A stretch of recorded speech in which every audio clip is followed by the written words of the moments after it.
Good morning students, myself KC Meena, lecturer government polytechnic college Alwar. आज मैं आपको subject digital electronics code EL 205 का Boolean algebra part 1 topic के बारे में जानकारी देने की कोशिश कर रहा हूँ। सबसे पहले तो हम ये जान लें कि जिस प्रकार जो जनरल मैथमेटिक्स है उसमें जो अलजेब्रा होती है, उससे यहाँ जो डिजिटल इलेक्ट्रॉनिक्स में जो बूलियन अलजेब्रा है उसके नियम थोड़े भिन्न होते हैं। ठीक है, तो सर्वश्री जॉर्ज बूल ने ये बूलियन अलजेब्रा के रूल्स स्थापित किए, जिसके अंदर सबसे पहले तो मैं आपको ये बताना चाहूँगा कि इसके अंदर दो चीज़ें होती हैं। पहले आपके वेरिएबल्स होते हैं और कुछ कांस्टेंट्स होते हैं। किसी भी वेरिएबल्स को हम अल्फ़ाबेट से रिप्रेजेंट करते हैं।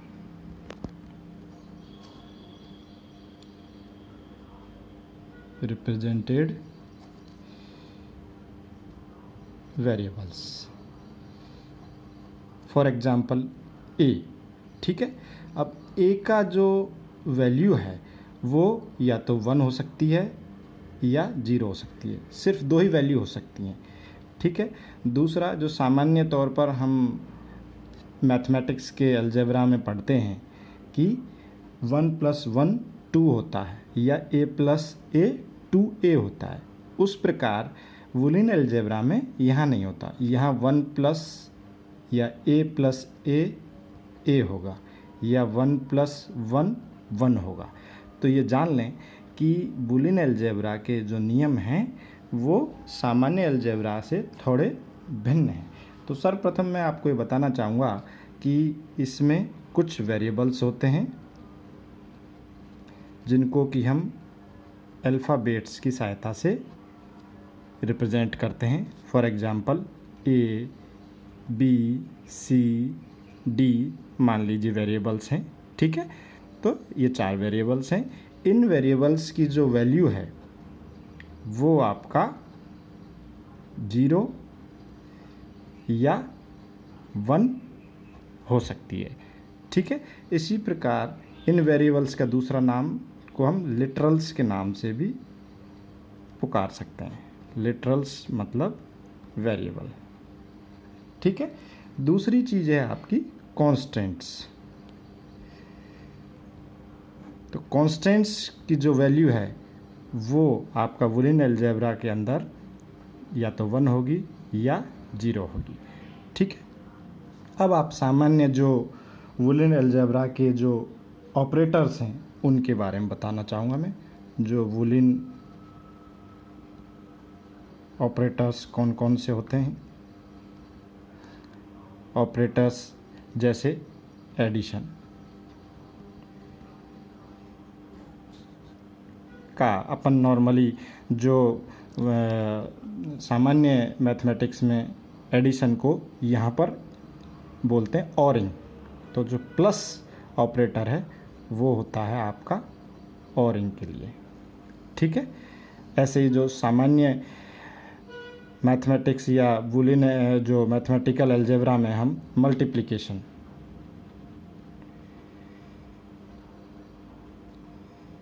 को डॉट से रिप्रेजेंट करते हैं, तो यहाँ उसको कहेंगे हम एंडिंग। तो dot is represented by anding और plus is represented by oring, और सिंपली कॉम्प्लीमेंट को हम बार से, किसी भी वेरिएबल के बार से या कांस्टेंट के ऊपर बार लगाकर हम रिप्रेजेंट करते हैं। तो इसको, ये मूलतः 3 ऑपरेटर्स हैं बूलियन अलजेब्रा के अंदर। आपका पॉजिटिव साइन जिसका की अर्थ है आपका ऑरिंग ऑपरेशन होगा। डॉट जिसको हम सामान्य अलजेब्रा में मल्टीप्लिकेशन के नाम से जानते हैं, उसका अर्थ यहाँ पर आपका एंडिंग ऑपरेशन से होगा। और बार जिसको कि हम कॉम्प्लीमेंट से जानते हैं, उसका अर्थ है उसके लिए हमको क्या करना पड़ेगा, नॉट ऑपरेशन। ठीक है, तो ये बूलियन अलजेब्रा के मुख्य जो ऑपरेटर्स हैं वो हैं। अब मैं बात करूँगा आपका बूलियन पोस्टुलेट्स या postulates of Boolean अलजेब्रा। ठीक है, तो बूलियन अलजेब्रा के अंदर जो मुख्य पोस्टुलेट्स वो कौन कौन से हैं। पहली है जैसे आपकी a बराबर 0 if a is not equal to 1। ठीक है, कहने का मतलब ये है कि a का मान 0 होगा यदि a का मान 1 नहीं है। जैसा कि मैंने पूर्व में आपको बताया है कि वेरिएबल का मान सिर्फ या तो 0 हो सकता है या 1 हो सकता है। तो पहली जो पोस्टुलेट्स है, जब a का मान 0 होगा तब a का मान 1 नहीं होगा। दूसरे शब्दों में, जब a का मान आपका 1 होगा, ये तभी पॉसिबल है जब a का मान 0 नहीं होगा। तो ये पहली पोस्टुलेट्स है। दूसरी 0.0 इक्वल टू 0। ठीक है, तीसरी पोस्टुलेट्स है आपकी 1 प्लस 1 इक्वल टू 1 होगा। क्या होगा? 1 प्लस 1 इक्वल टू 1 होगा। चौथी है आपकी 0 प्लस 0 इक्वल टू 0 होगा। पांचवी है आपकी 1.1 बराबर 1। छठी है आपकी 1.0 इक्वल टू 0.1 इक्वल टू आपकी 0। या दूसरे शब्दों में कहें कि 1 का 0 के साथ में एंड ऑपरेशन करें या 0 का 1 के साथ एंड ऑपरेशन कराएंगे तो आपका आउटपुट क्या आएगा? 0। And last one is 7th है आपकी 1 प्लस 0, 0 और 1 इक्वल टू 1। तो इसका एक्सप्लेनेशन इस प्रकार हम कर सकते हैं कि 1 और 0 का अगर ऑरिंग कराएंगे या 0 का 1 के साथ और ऑपरेशन करवाएंगे तो आउटपुट आपका 1 आएगा। तो ये जो महत्वपूर्ण पोस्टुलेट्स हैं बूलियन अलजेब्रा की, वो मैंने आपको बताने की कोशिश की है। अब जो बातें मैं बताऊंगा वो है आपकी जो इम्पोर्टेंट बूलियन आइडेंटिटीज़ हैं, 9 हैं।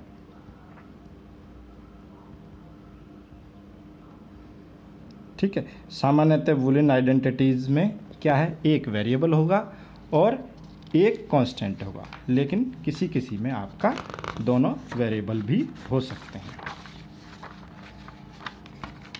तो जो सबसे पहली जो आइडेंटिटी है वो है आपकी डबल कॉम्प्लीमेंटेशन।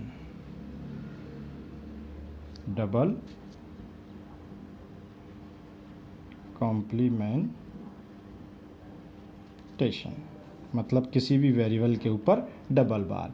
फॉर एग्जांपल इसको इस प्रकार समझ सकते हैं हम, a डबल बार बराबर a। अब इसको अपन इस प्रकार समझ सकते हैं कि अगर a का मान क्या है? 0 है, तो उसका एक बार करेंगे तो क्या हो जाएगा आपका 1, और इसी का पुनः डबल बार करेंगे तो क्या हो जाएगा? 0। अर्थात क्या हो गया आपका? a double bar equal to a।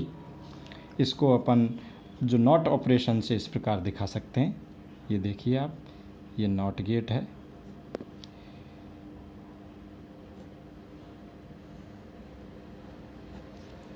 ये उसका इनपुट है, यहाँ आपका a बार आएगा। ये पुनः दूसरा नॉट गेट है, इसका आउटपुट आपका a डबल बार आएगा, जो कि तो a जब अगर इनपुट हम देंगे यहाँ पर a, तो इस not gate number first not gate का आउटपुट आएगा a बार, फिर सेकंड नॉट गेट का आउटपुट a बार होगा तो उसका आउटपुट आएगा a डबल बार। या इसको इस प्रकार भी समझ सकते हैं हम, जैसे यहाँ अगर 0 देंगे तो यहाँ आएगा आपका 1, और पुनः यहाँ इसको 1 देंगे तो आउटपुट आएगा आपका 0। इसका मतलब a इक्वल टू a बार। तो ये डबल कॉम्प्लीमेंटेशन है। दूसरी जो आइडेंटिटी है वो एंड फंक्शन से रिलेटेड है। And function related identity. ठीक है, तो पहली है इसमें A.1 इक्वल टू A, ठीक है, A.1 इक्वल टू A। अब इसमें A का मान आपका 0 भी हो सकता है, 1 भी हो सकता है, या कह सकते हैं कि 0, जब A का मान 0 है तो 0.1 क्या होगा आपका 0, और जब A का मान 1 है तो उस केस में 1.1 क्या होगा आपका 1। अर्थात जो A.1 करेंगे तो आउटपुट क्या आएगा A। मतलब आउटपुट किस पर डिपेंड करता है, आपके वेरिएबल के मान पर, जो भी वेरिएबल का मान होगा वो होगा। इसको अपन एंड गेट की टर्म में इस प्रकार रिप्रेजेंट कर सकते हैं। ये लीजिए, ये A, ये 1, आउटपुट इस प्रकार आएगा आपका A.1। और दूसरी एक टर्म है आपकी ट्रुथ टेबल। ट्रुथ टेबल क्या है? ट्रुथ टेबल इनपुट के सभी कॉम्बिनेशंस के लिए क्या आउटपुट होंगे, ये इसका रिप्रेजेंटेशन है। इनपुट के सभी पॉसिबल कॉम्बिनेशंस के लिए आउटपुट क्या होगा, ये चीज़ दर्शाई जाती है आपकी ट्रुथ टेबल में। फॉर एग्जांपल, जैसे आपका इसका इनपुट A है और दूसरा इनपुट है आपका 1, आउटपुट है Y, ठीक है। तो जब A बराबर 0 है उस केस में 0.1 क्या होगा आपका 0। दूसरे केस में जब A बराबर 1 है दूसरा, तो 1.1 क्या होगा आप आउटपुट 1। तो इस प्रकार हम ट्रुथ टेबल से भी समझ सकते हैं इसका। दूसरा इसका एंड फंक्शन से रिलेटेड दूसरी आइडेंटिटी है आपकी ये A.0 बराबर 0। मतलब अब जो आउटपुट है वो, क्योंकि उसका 0 के साथ एंडिंग हो रहा है, इसलिए सदैव उसका मान क्या होगा आपका 0। यदि A का मान 0 होगा तो 0.0 0, अगर A का मान 1 होगा तो 1.0 इक्वल टू अगेन 0। इसको हम इस प्रकार दिखा सकते हैं। ये आपका एंड गेट है, ये A है, ये दूसरा इनपुट 0 है, तो output equal to A.0। Again truth table के रूप में हम इसको इस प्रकार दर्शा सकते हैं।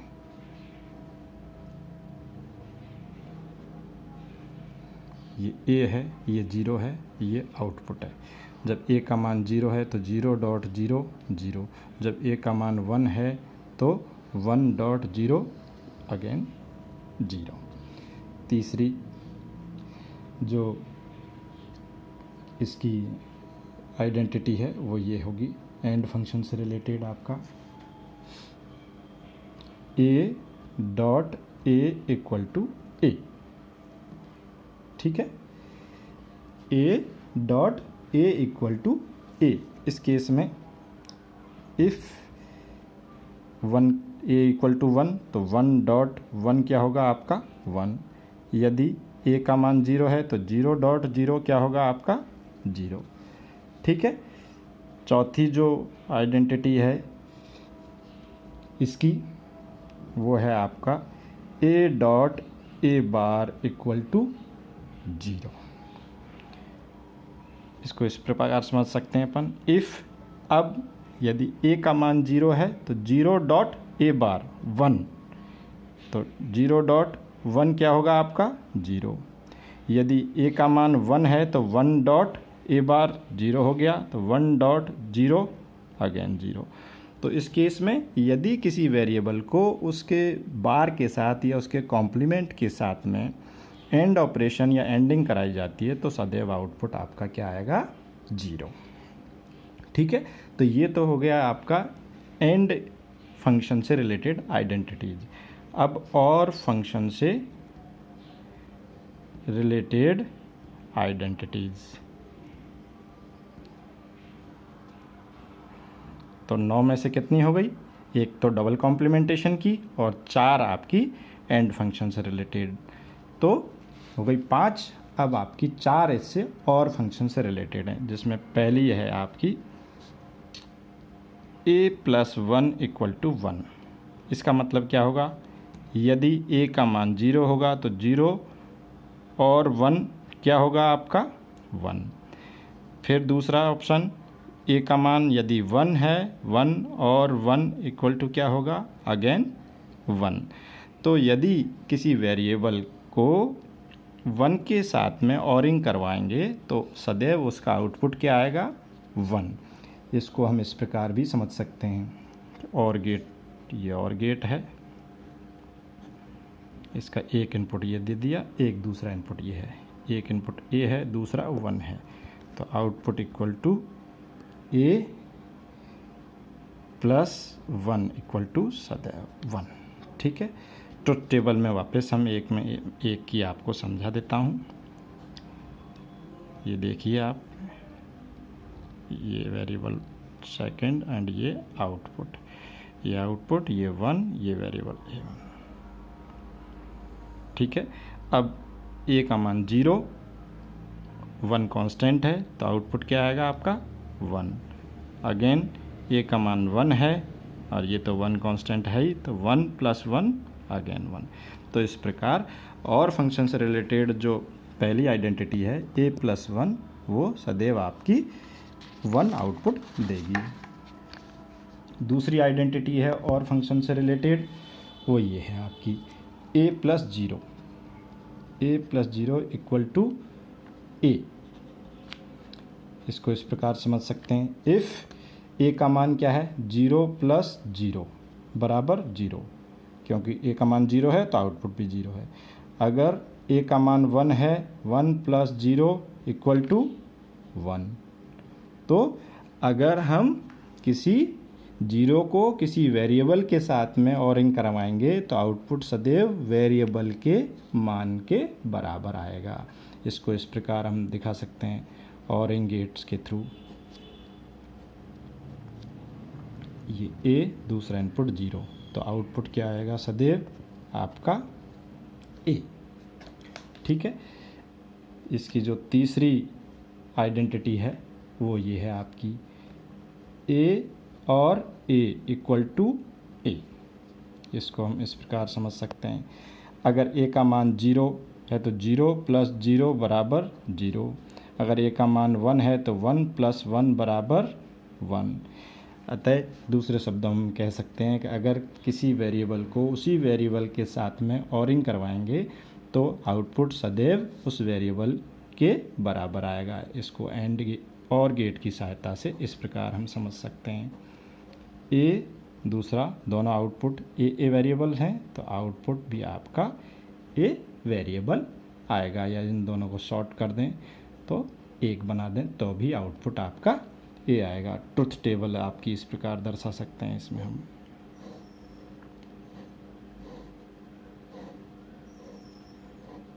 ये पहला इनपुट, ये दूसरा इनपुट और ये आउटपुट। अगर 0 है दोनों का मान तो आउटपुट भी 0 आएगा, दोनों का मान 1 है तो आउटपुट भी 1 आएगा। ये इसकी ट्रुथ टेबल हो गई आपकी। ठीक है, और जो लास्ट वन है और फंक्शन से रिलेटेड, वो है आपका कॉम्प्लीमेंट्स की ऑरिंग। तो a plus A bar equal to 1। ठीक है, इसको इस प्रकार समझ सकते हैं ऑपरेशन को। यदि एक वेरिएबल का मान 0 है, 0 प्लस इसके कॉम्प्लीमेंट 1 इक्वल टू क्या होगा आपका 1। यदि a का मान 1 है तो इसका कॉम्प्लीमेंट क्या है 0, तो 1 प्लस 0 क्या होगा 1। तो ये हम कह सकते हैं, कंक्लूड कर सकते हैं कि किसी भी वेरिएबल को उसके कॉम्प्लीमेंट के साथ में जब ऑरिंग करवाएंगे तो सदैव आउटपुट 1 आएगा। इसको हम इस प्रकार दर्शा सकते हैं, गेट के अंदर ये ए हो गया, यहाँ से नॉट गेट लिया तो यहाँ ए बार जाएगा, तो यहाँ आ गया आपका ए प्लस ए बार बराबर वाई बराबर 1। तो इस प्रकार फ्रेंड्स मैंने आपको आज बूलियन अलजेब्रा का एक बेसिक आइडिया दिया है कि बूलियन अलजेब्रा सामान्य अलजेब्रा से थोड़ी भिन्न है। सामान्य अलजेब्रा में जहाँ हम आपका 1 + 1 2 करते हैं तो यहाँ 1 + 1 1 होगा। इसी प्रकार जो वेरिएबल्स हैं सामान्य अलजेब्रा में उसका मान कुछ भी हो सकता है, लेकिन यहाँ बूलियन अलजेब्रा के अंदर जो वेरिएबल्स हैं जिनको कि हम लिटरल्स के नाम से भी जानते हैं, उनका मान केवल 1 हो सकता है, दूसरा 0 हो सकता है। केवल 2 मान वैलिड हैं, 1 या 0। ठीक है। स्टार्टिंग में मैंने आपको पोस्टुलेट्स बताई जो कि 7 हैं, आपकी पोस्टुलेट्स बताई जो कि सारे कॉन्स्टेंट्स के मान में भी मैं बताऊं आपको कि यहाँ सिर्फ 2 ही मान वैलिड हैं, 0 या 1। या तो कांस्टेंट का मान 0 होगा या 1 होगा। तो जो बूलियन पोस्टुलेट्स हैं उनके ऊपर ही आगे बूलियन आइडेंटिटीज बनती हैं और उन्हीं के साथ यूज करते हुए हम आगे बूलियन लॉज का सत्यापन करने का तरीका जानेंगे। तो सबसे पहले तो बूलियन पोस्टुलेट्स और उसके बाद में बूलियन आइडेंटिटीज़। बूलियन आइडेंटिटीज़ 9 हैं। पहली आपकी डबल कॉम्प्लीमेंटेशन से रिलेटेड हैं और दूसरी आपकी जो 4 हैं वो एंड फंक्शन से रिलेटेड हैं और बाकी की 4 आपके और फंक्शन से रिलेटेड हैं या और ऑपरेशन से रिलेटेड हैं। ठीक है, थैंक्स।